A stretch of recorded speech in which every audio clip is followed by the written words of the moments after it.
Hello, I'm Jeff Smith, member of the Green Team here at Greater Twin Cities United Way.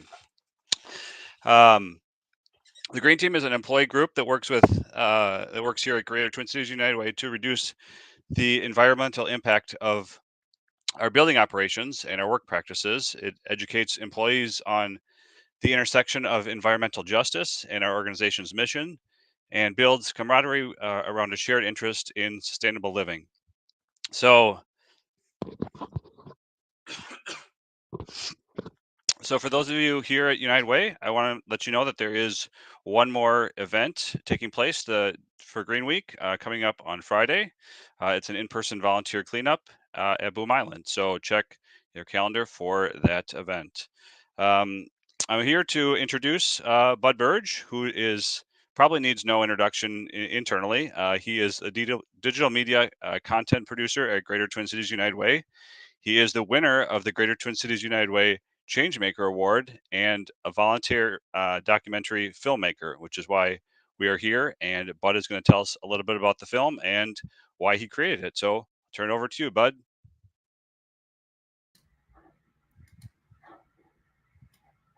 All right. Second here. Good afternoon and welcome to this special Green Week screening of Stories of Food, Good, Clean, and Fair for All. My name is Bud Burge. I'm the digital media content producer at Greater Twin Cities United Way. Thank you all for being here. I'm very excited to play this video for you, but first wanted to talk a little bit about how it came to be. About a year ago on Volunteer Match, there was a posting for documentary filmmakers needed to capture stories and create content for Slow Food Minnesota. Slow Food Minnesota is an organization that supports activism for good, clean, fair food that is equitable, just, and inclusive. They have an international presence, but this was posting in particular was for the local chapter, which is Slow Food Minnesota. I had been looking for skills-based volunteering opportunities, and this seemed like a great chance to share my talent as a storyteller. So I teamed up with a couple of my creative colleagues. We reached out to some people doing work in our local food system, 3 of which you will hear from today after we watch the film, and asked if it would be okay to interview them and capture some visual representations of their work. We put a lot of thought and effort into who we reached out to. We intentionally wanted to be equitable with the voices and perspectives. Our food system is very complex with many different pieces, and we didn't want to represent it in an oversimplified way. Our approach was to go meet these people in person, learn more about their work and mission, and let their words guide the story. It was our intention to weave their voices together to build an inspirational piece of content that shows how interconnected these different perspectives are and how similar their overall mission is. I will say this, it was truly inspirational to meet these people, see their work, and learn more about what they do. I'm very grateful for the opportunity and time they gave in order to make this a meaningful story to share. Hopefully it will inspire you to act or think in a way that can help further improve our food system. So it's about 15 minutes in length. And after we watch it, we will hear from Julie, Moses, and Kateri, 3 of the participants of the film. They will introduce themselves and their work and take any questions you may have. So please think of something you'd like to ask them, and you can post your questions in the chat after we've viewed the video. It might be helpful to address who you'd like to answer by name if you are asking it to a particular person. We will have a facilitator and do the best we can to get to all the questions. And with that, we will play the film.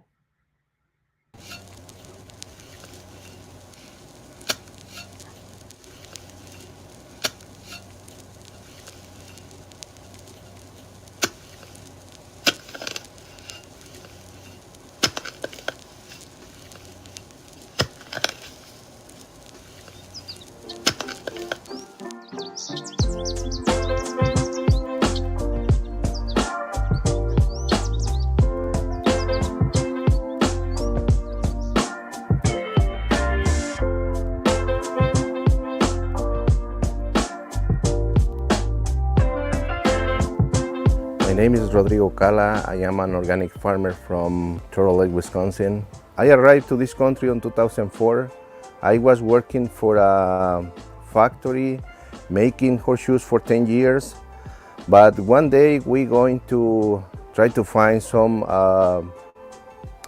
specific products for Mexican dishes. We're going to 10 different stores. We find the product, but the quality was so poor. So what we see is an opportunity to grow products in this country.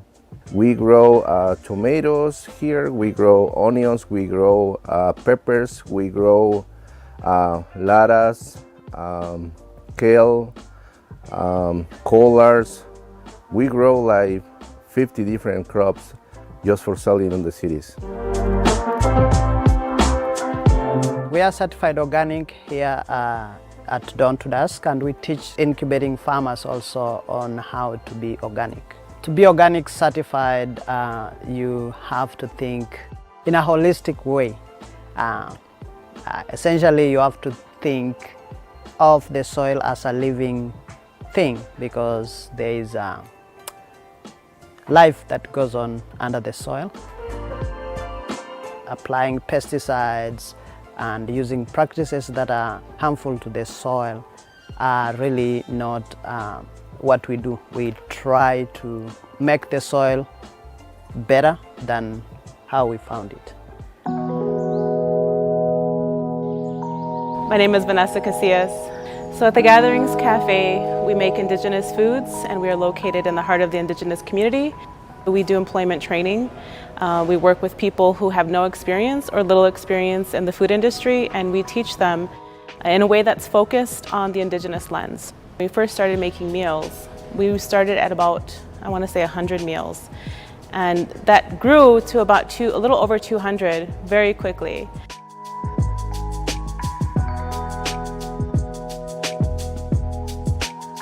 We use at least 50 to 60% native ingredients, and we try and keep the food as healthy as possible for our elders. Due to the historical trauma of boarding school, residential school, colonizing the palate in a way, so it's just being on the front line and reintroducing these natural ingredients, especially the local ingredients here in the Midwest area. Food for me represents health, it represents sustenance. Here at Dream of Wild Health, one of the things that we say often, and something that we're going to kind of continue to push, is food is medicine. It's not just fuel for my body, but it's feeding my spirit. Working with the earth is healing me in ways that I didn't know I needed to be fixed. There are those different sensations that you get from biting into a freshly picked ripe fruit. And that's why it's so important for us to be able to put as much love as we possibly can into growing these plants. It's the best investment you can do in yourself. People thinking, I'm gonna buy a expensive car, or I'm gonna buy a expensive and fancy cell phone. I think the best investment you can do in yourself is get healthy food.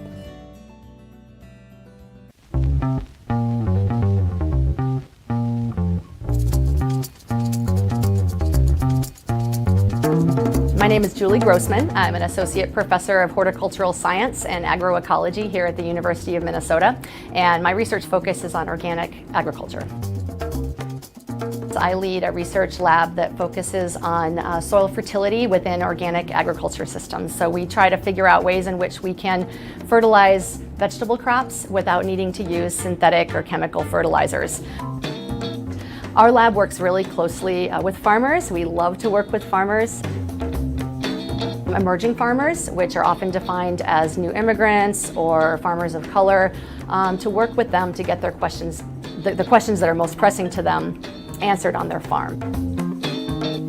We work with Rodrigo in a number of our projects where we might test something at the University of Minnesota in our research fields, and then we'll take those results and bring them out to the farm where Rodrigo can test them to see how they work. But that's a very, very important piece of what we do, is developing or co-developing this knowledge about agriculture together with the farmers.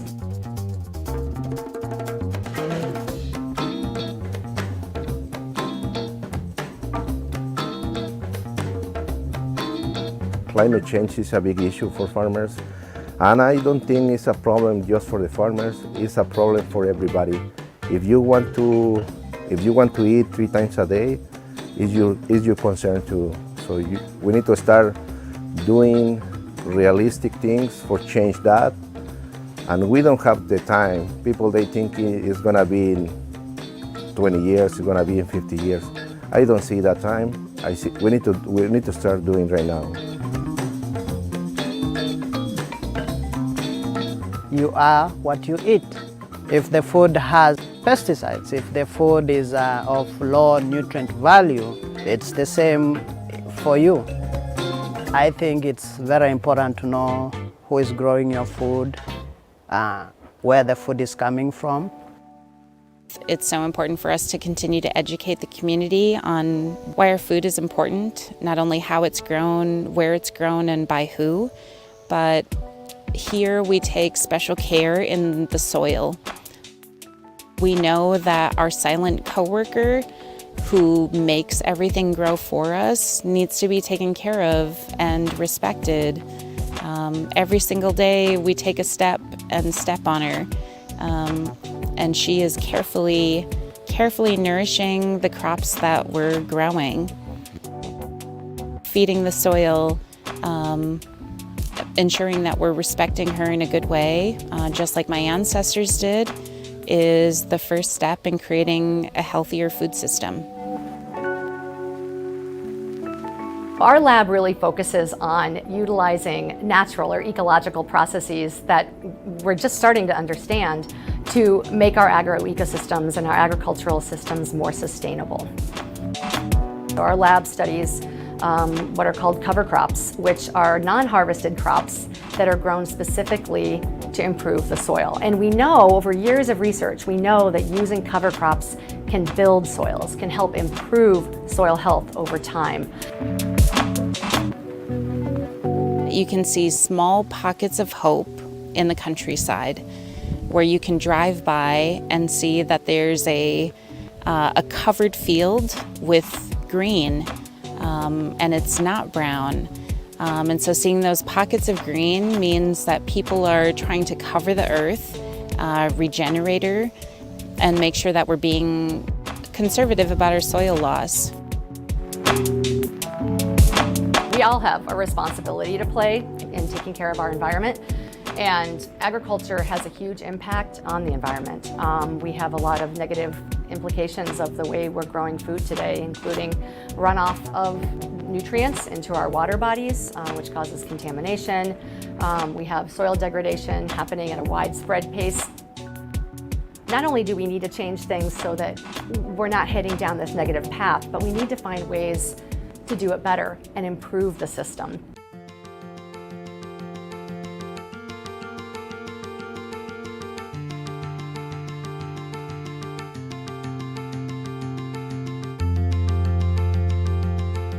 The average age of farmers in this country is 58 years old.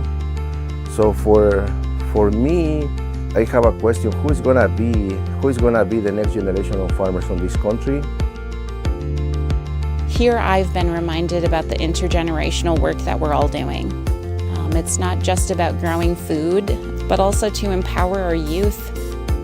You know, we have so many youth that think the farmers here are rock stars, which I think is so incredibly amazing. And I wish I would have grown up the same way, but I didn't. And I think that's where one of our biggest challenges lies, is helping the young people that are so passionate about working in agriculture and producing food make it a living, because that is a very, very challenging aspect of farming today.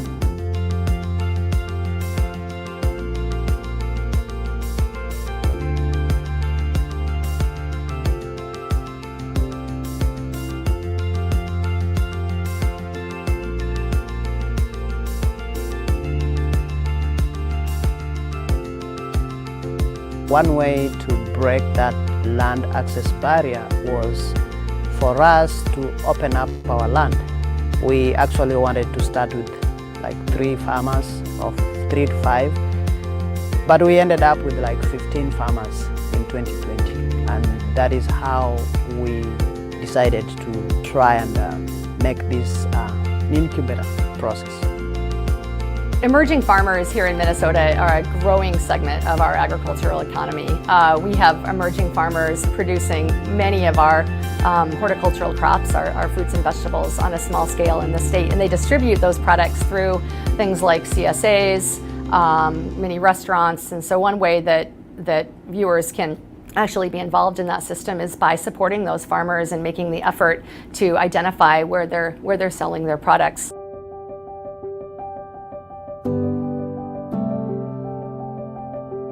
Slow food is finding and gathering people to share, explore, and preserve their cultural significant foods. Slow food for me means real food. Fast food is the food nobody cares. It's really a big industry. They don't care about the health of the people. They just care about money. When we going to see the other side of the equation, we can see a slow food is the best option for families. If you have the ability to cook and try to get this healthy products transformed to a really healthy food, that means it's slow food, because you need to take the time for cooking this food. To me, slow food is health. Health and wellness is at the heart of what we do here at Dream of Wild Health. We are incredibly happy to be working with the community, to be providing a hub for health, and working with the different seeds and the different plant relatives at our farm is incredibly important to us. And teaching our youth how to see food in a healthy way and work with our healthy indigenous ingredients is incredibly important to us as well. Slow food is eating like my ancestors ate. Slow food to me in my life is having a campfire and burning hardwood ash to only collect it and save it for the corn that I'm growing in an effort months later to nixtamalize the corn in a traditional way. Slow food is indigenous foodways. Indigenous foodways mean that we're connecting with community. We're not centered on the individual or the individual experience. We're centered on our impact on the land, our impact on our environment, and the reciprocal role that food plays in our lives.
All right, am I on?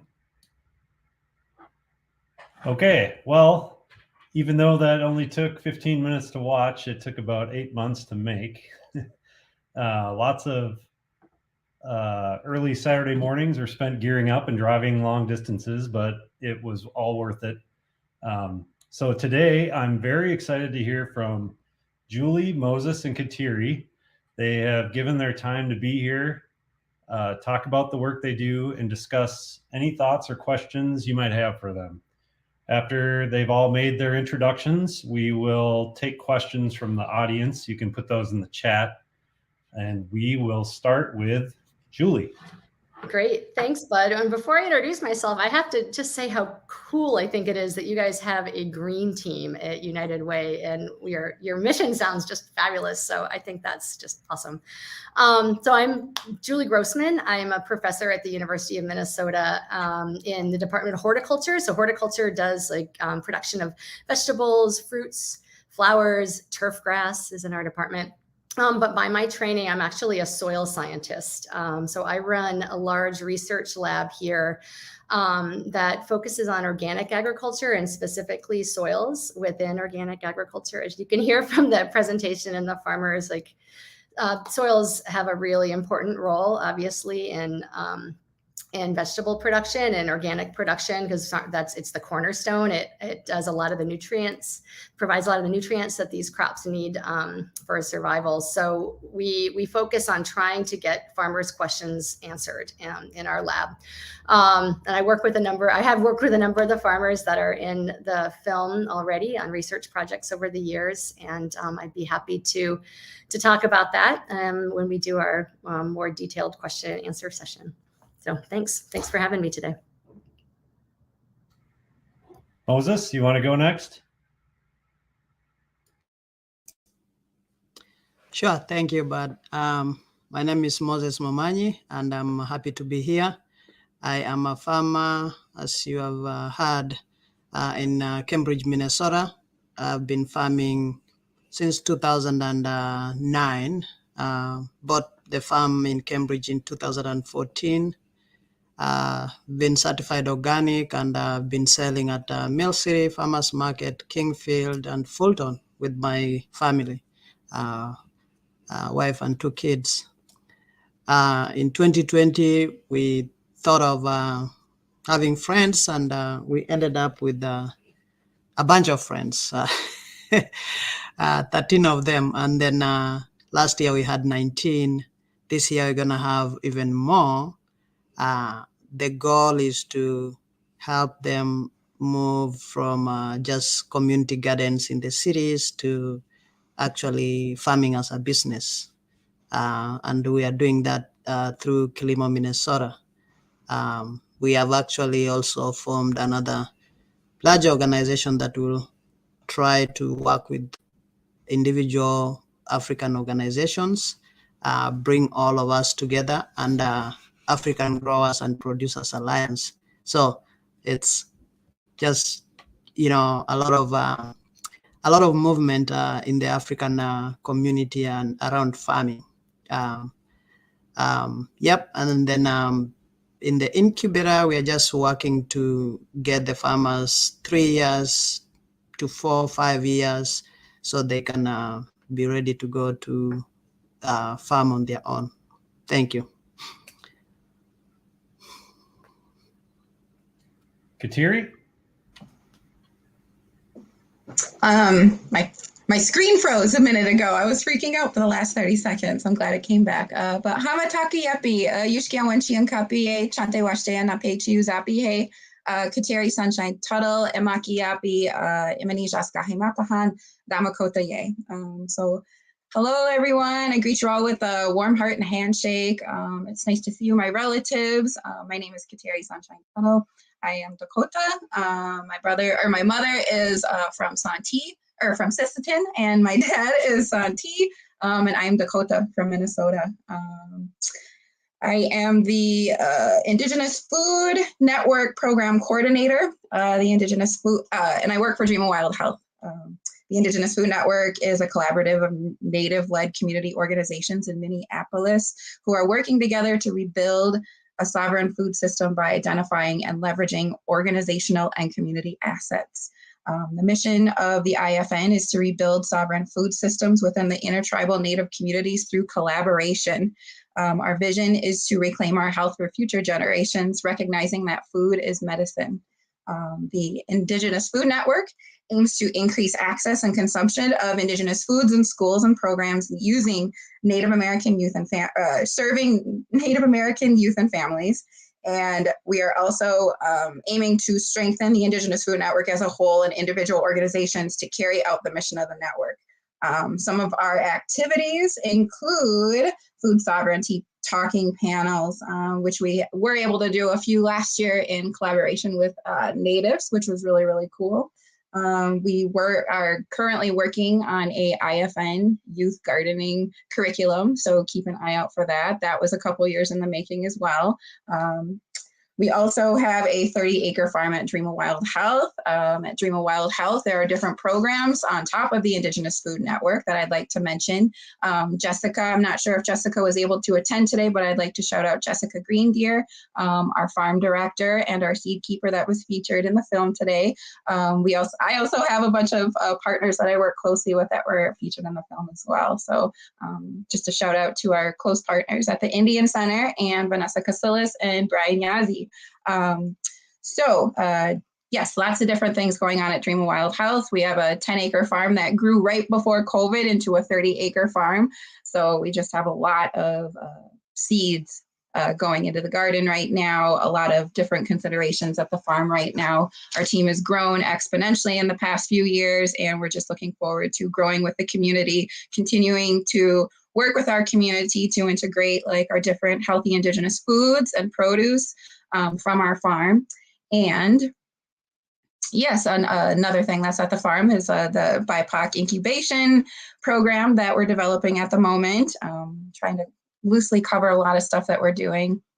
And then also don't forget the youth programming at the IFN. I'm also able to work to coordinate activities where we integrate our youth programs, which is one of the base core important things of what we do at Dream of Wild Health, and we integrate them into the activities so that they learn how to help with community things, participate in our things like food demos, and teach our community about the things that they learn at our farm through our cultural teachers such as Hope Flanagan, who does our community and outreach.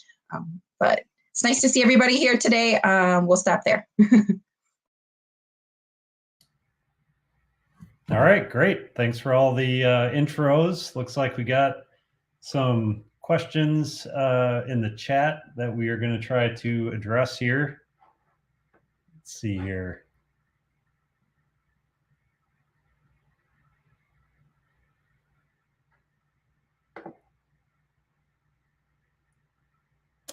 For soil health, can you deposit missing minerals through crop rotation, or do you add supplemental minerals to your soil? I think anybody could answer that. I don't know. Moses, do you want to give it from your perspective and I can chime in? Well, at the farm here, we do soil test every year to see what kind of nutrients the particular crop will require. And if what I know, if you've been using like compost, not too much or too less, and you do crop rotation, you are able to like balance that nutrient availability, because the compost comes with a little bit of everything for the minerals, and then the cover crop helps trap back those that are leaching down, bring them up, and then you till in, and then so you're kind of recycling within the the reach of the plants. But yes, you can actually add organic minerals that you find missing if you do a soil test.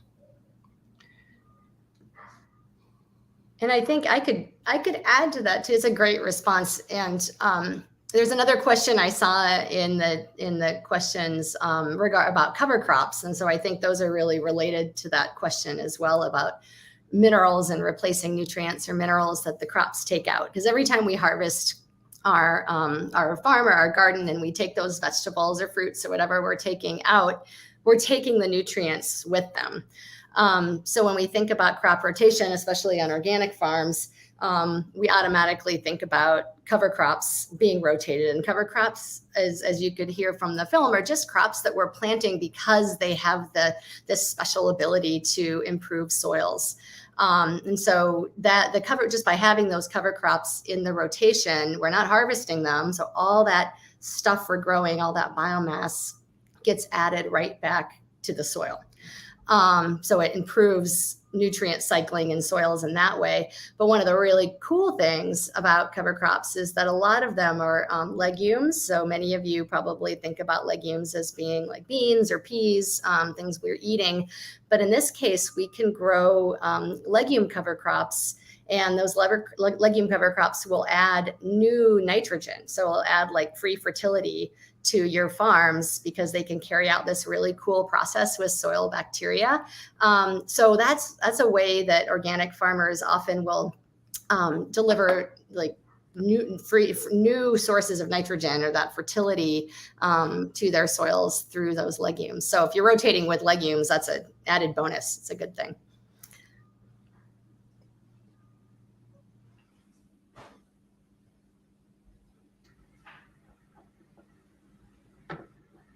So if we want to purchase slow food, especially slow food grown by farmers of color, emerging farmers, what are the best ways to do it? Other places to look besides farmers markets and CSAs?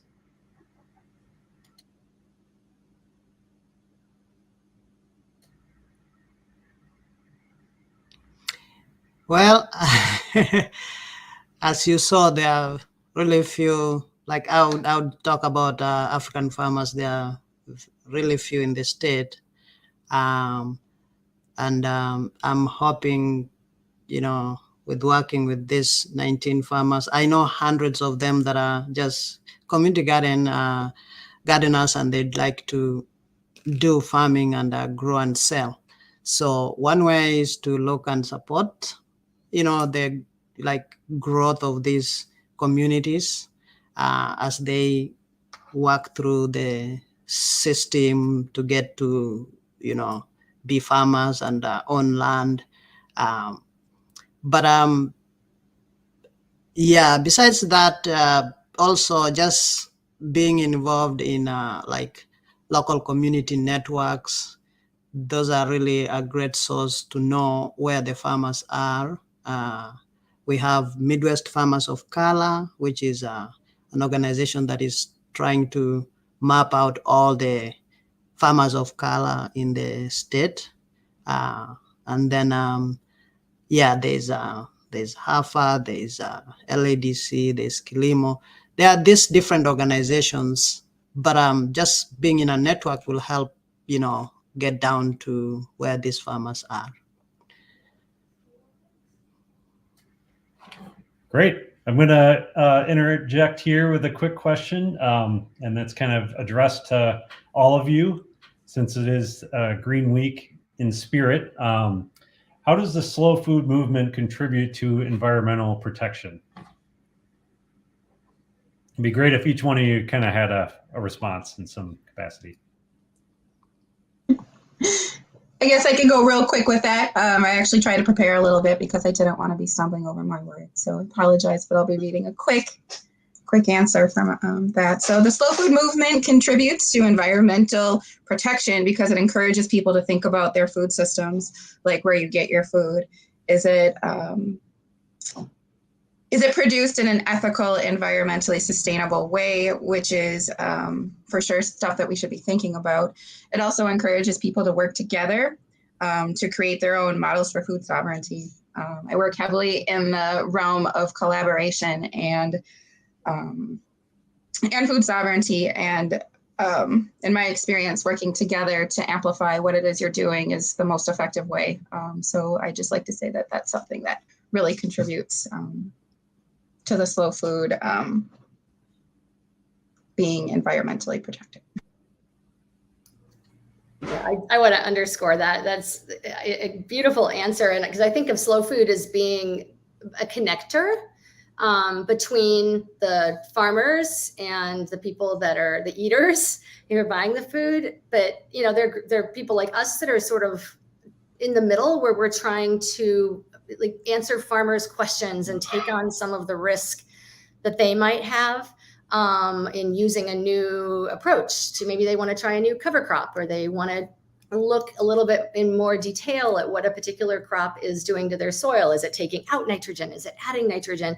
And so when we're thinking of environmental protection and ways that we could improve, in my case, improve soils, we need to be able to answer the questions in a safe place, so in say a research environment, and then get those results back out to the farmers so they can use them on the landscape. So thinking about United Way and the slow food movement together as connectors in this way is really important, because we then can produce food in a way that's healthy and less damaging to the environment by all doing our parts and doing the respective parts. So it's an important role for sure.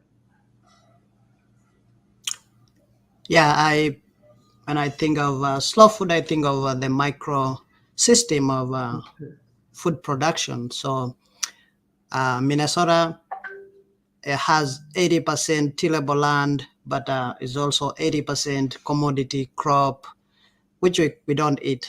That goes to do some other processed products. And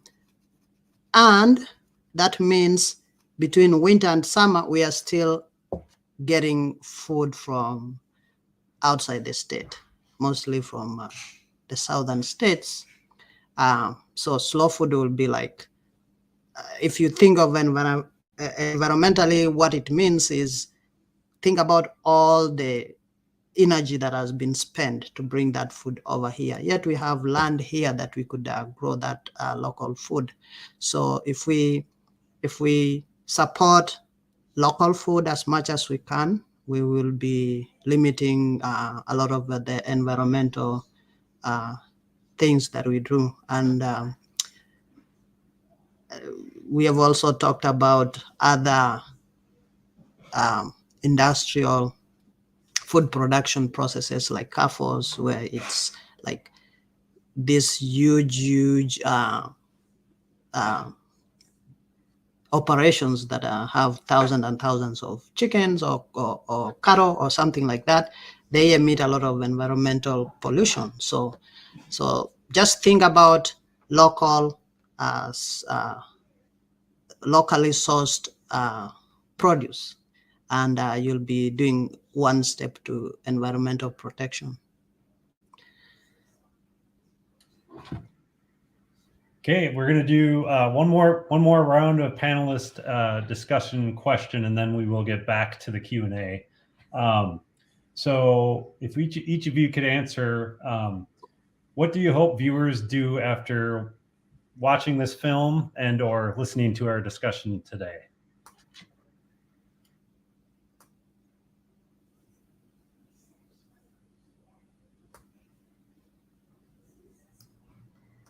Well, one of the things that hasn't been mentioned yet that was highlighted in the film was the importance of cultivating new farmers from all perspectives. So farmers of color that are learning how to farm in a completely different environment, maybe from where they grew up.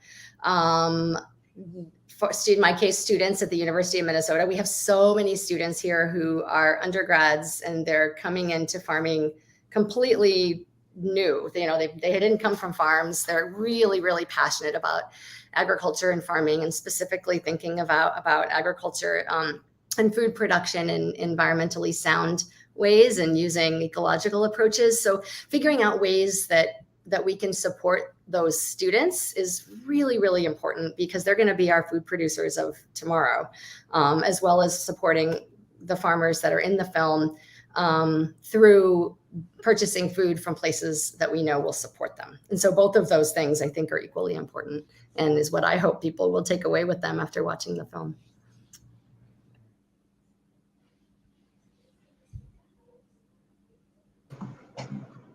I guess a lot of things come to mind, because there's a lot of things that we can do, because there's a lot of work to be done.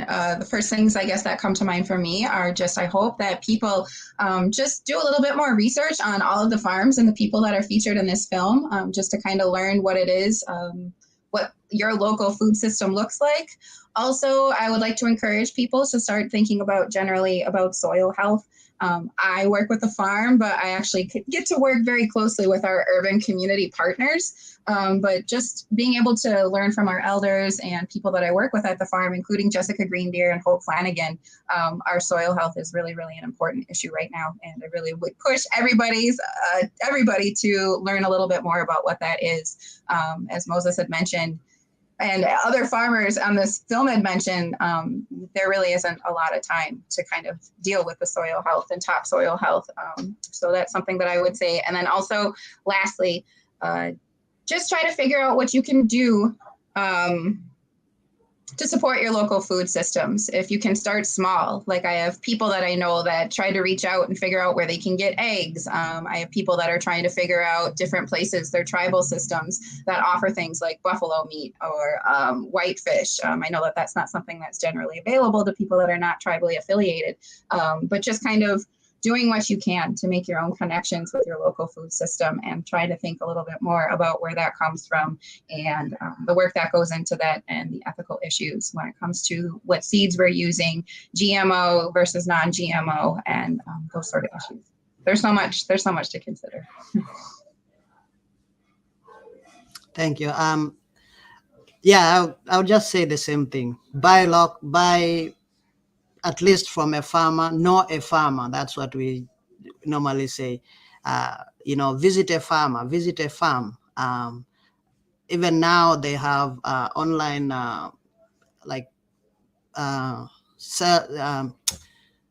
online shopping that you can do for produce. And, you can still order and you can still read about these local farms and all that. Eat from a restaurant that, is supporting local farms or has some local stuff in their menu, something like that. Thank you. And if I can add one more quick thing, but I know you're getting ready to go back to the questions, but for viewers, it might be interesting to hear about some of the opportunities that exist to learn about a variety of partnerships that exist between, say, the University of Minnesota and farmers, or between organizations that work with farmers, so farmer advocacy groups. And those might include conferences like there's one called MOSES, the Midwest Organic and Sustainable Extension Services. It's a mouthful, but people typically just call it MOSES. It's the biggest, not the Moses is on the call, but it's the biggest organic farming conference in the country. It has about 2,000 people that attend every year. It's always in La Crosse, Wisconsin. And it's an opportunity to hear about different projects and farming approaches that are being used by folks all across the country. But they also highlight a lot of really unique things that are happening in the food system more broadly. So it's not just for farmers, even though a lot of farmers attend. So there are many conferences like that exist. Minnesota had a Minnesota Organics Conference for many years, which I hope will be revived in the future. So those types of events might be useful for listeners to attend, just to, if you're just learning about this kind of thing, to learn what's happening now and what they could do and where, they could fit in, or they can slot themselves in.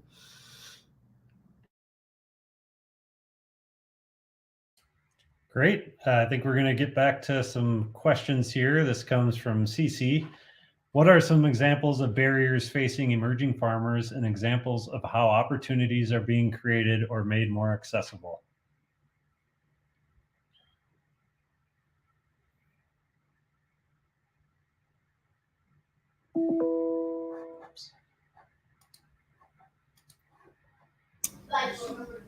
Well, I'll try to answer that. I'm trying to tackle that. So, like I gave that example, selling at the farmers market for like over 10 years. I was feeling like I was alone. And I knew a lot of these African farmers who are doing either gardening in the cities, or they're renting from, friends a little farther out of the cities, but they're really not doing anything as farming as a business, where they should keep records, they should register their farms, do like taxes on those farms and all that. So all that is part of what the incubators do. when they try to bring them along. So the first thing I would say is land access barrier, but there's a lot of system barriers that are there, like language is a barrier, even though it might seem plain and simple, but it's not responsive. Like it's the immigrant, let's say, reading it that isn't able to like really understand what it actually means. The fact that I grew up in Africa, I would grow things. I won't worry about the weather. I won't worry about all these other like regulations that are around food, food safety. There's no that one is not there in Kenya, where I come from. The when the produce is ready, I just take it to the market. I find a space, I sell it. Whatever I got, good. But here, I have to apply for the farmers market. I have to, do some safety training around food, how to grow it, how to wash it, all these things. So those are real barriers. But besides that, the farmer, I'll give a good example of an immigrant farmer coming here. He doesn't have the network, like the history, where they have an uncle who was a farmer, who had this relationship with the bank, who knows this and this and these people. And then when they decide to get into farming, that uncle is a resource. He can connect them to all these places. It took me 7 years to be able to buy land. And that was the reason. It's like I had to establish all this, pull all these strings together to get me to where I was. So those are some of the just open barriers that are out there. Thank you. Great. Yeah, great questions coming in here. So we're going to try to get through them. Could I add to that? Oh, Bud, would yep. that be okay? Because I think it might be helpful for the audience to learn a little bit about how, again, like the University of Minnesota works with these partners to address some of the barriers, because all those barriers that Moses mentioned are so big and so important. And one of the things, like an example of how we here help to address those is like with regards to soil health. One of the immigrant and minority farming organizations, Big River Farms, contacted us like last year at some point and said, we really would like some assistance in helping our farmers put together soil management plans. And so we thought, oh yeah, we can do that. Like we have the expertise to do that, but we need to pull the right people in. We need to find the right resources. And so right now we put a proposal in, and we're sitting on we're a finalist for receiving the funds to be able to do this. And so it took a year in making, but the farmers came up with the idea of a challenge they were facing and thought, well, how could we work together to address this challenge? So the management plan would include like visual resources on soil test reports, which are very complicated, even for farmers that don't come from backgrounds where they might not speak English, and even they're just complicated materials. So having like a liaison between the soil people and the farmers who are actually working in the soil and understand it best from that perspective is really valuable. So there are a lot of projects like that are happening, but the ideas always come from the farmers, and we just try to act on them in the best way we can. I'll just quickly add real quick that there are a couple different organizations that are doing a lot of trainings that really touch on the land access being a big barrier for farmers and BIPOC farmers these days. One of them being the Intertribal Agricultural Council, and also the First Nations Development Institute. So there's just a lot of resources if you're a BIPOC or an Indigenous farmer for you to go out and look for these different trainings. If anybody has questions about those sort of trainings, you could also reach out to me afterwards, but there are different resources for at least BIPOC and Indigenous farmers to address the land access barrier. Great. We'll go on to the next question from Alexis. Do you know if there's been any movement towards introducing more perennial crops? You want me to take that one real quick? I can just nab it really quickly. Yeah, I mean, fruit crops and tree crops and things like that are perennials, and they've been on the rare berries. We've had those on the landscape forever. But where we're really making some inroads is thinking about grain crops that are perennial. Grain crops like wheat. They're grown annually, so they're grown and they're taken out, and they're grown and they're taken out, and so that's been a real challenge over the years, especially with soil health. And recently there's been a new variety of wheat that has been developed, like more of a perennial wheat grass called Kernza. So you can keep your eye on the marketplace for that, because it's now becoming more available commercially. But the answer is yes, they're making some progress, but it's taking a very, very long time. From Steve, are there any CSAs you all would recommend to support your work directly?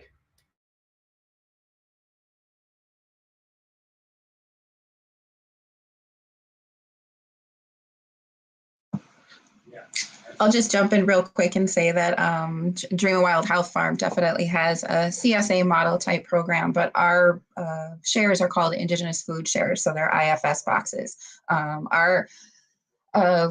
I've been working for a few years to try to integrate some of these healthy indigenous foods and our produce into the community. And we found, with me working with somebody named Ashley Monk, who is one of our distribution managers at the farm. And we realized that, our IFS shares are growing exponentially every year. And just supporting those in general is really, really a helpful way of us to integrating those. We're trying to develop some food demos and specific nutrition related information for our IFS. But we definitely have a waiting list this year, but Dream of Wild Health is always interested in adding people to our IFS shares.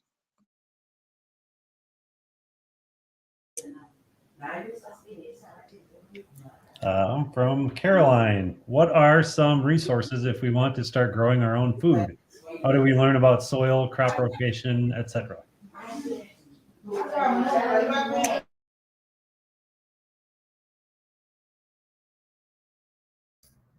Well, I would recommend starting with University of Minnesota Extension has some really great websites out there. Moses and I are both involved in a project that was sort of spearheaded by Extension to try to take some of these culturally relevant crops for East African farmers and figure out how to grow them better. And that, the output of that after we figure out how to tweak the system and grow these crops would be to put some of this information on the web so that other farmers or gardeners or even, home gardeners that would like to use some of these crops can learn how to do it. So Extension and also your local Master Gardener program is they're really great resources if you're just starting from scratch. So from our end, the other two panelists, I'd love to hear from them as well. But from the University of Minnesota end, that's what we would have to offer.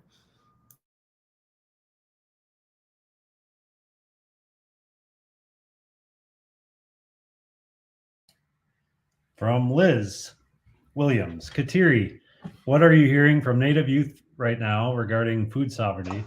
What's drawing them to your programs, and what might be barriers to youth engaging with food sovereignty?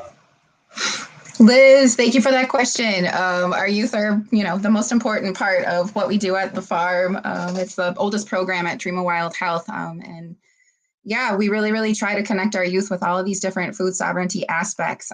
The youth have been having a bit of a hard time the past couple of years, as many of you might imagine. Our youth have really, really been excited to come to our programs the past couple of summers. We did not cancel any of our programs. We tried to stay real safe with the COVID.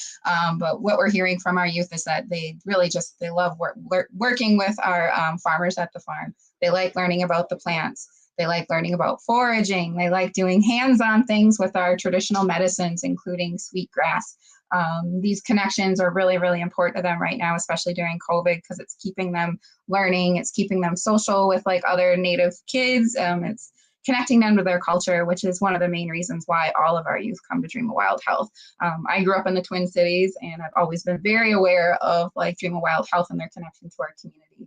But our youth are very, very excited to like keep learning during this time in COVID. And I'd say one of the barriers to youth engaging in food sovereignty is just not having enough programs, I guess, like Dream of Wild Health that connect like Indigenous youth to like the seeds and to like our traditional stories and traditional teachers. Another small barrier I'd say is just that we have a lot of kids that really haven't tried a lot of healthy foods, and just making sure that we try to get their palate going, get them interested in learning about history and language is something that's a little bit of a barrier as well. So just integrating these foods, integrating like teachings is definitely helpful.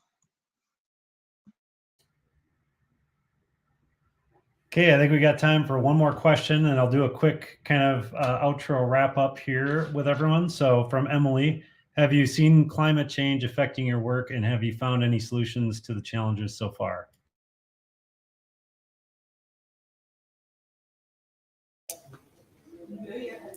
I would say yes. The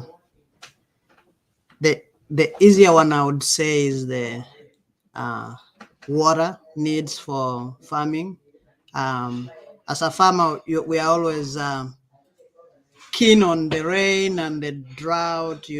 Last year we did have like almost 2 months straight without rain, any single drop of rain. And if you're a vegetable grower, that really worries you because, if you don't have irrigation, I know some farmers who lost crop because of that. They lost income because of that, because if you don't have rain, you can't seed, let's say, radishes that you need to germinate right away if you're taking the farmer's market.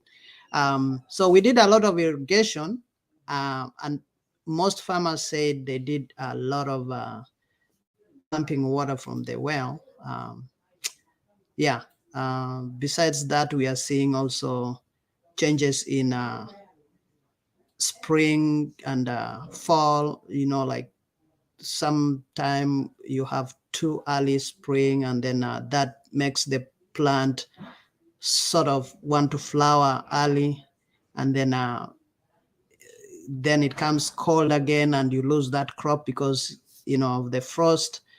We've seen a lot of pest problem because of the too hot climate.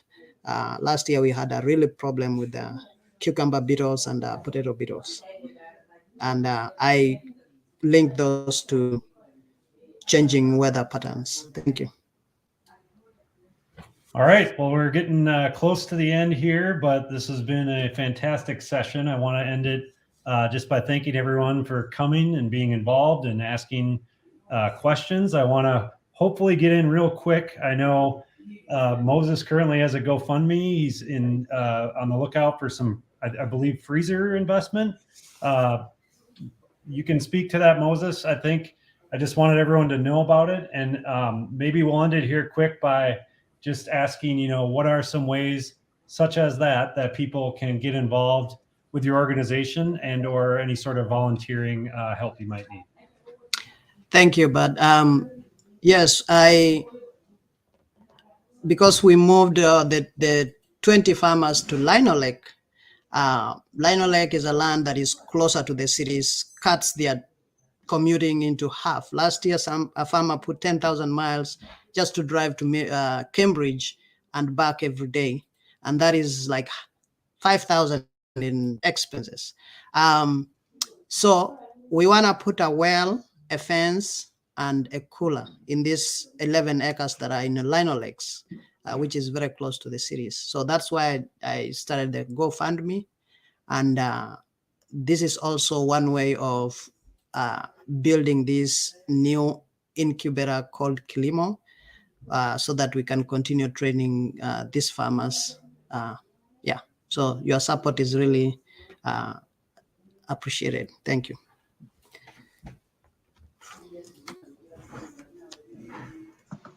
I'll jump in real quick. I just have a quick little blurb, and we'll just then I'll be done. So a couple ways to support Dream of Wild Health and the Indigenous Food Network is to shop for Dream of Wild Health produce and food and medicine products. This season, we hope to be at the newly announced Indigenous Food Lab Market, located in Global Market in Minneapolis, and that will be put on by Sean Sherman, Owamni, and their nonprofit natives, and the Four Sisters Market. We also have online pre-ordering for all of our pickups at our markets. So if you have any questions about that, you can go ahead and follow up with me at Kateri at Dream of Wild Health.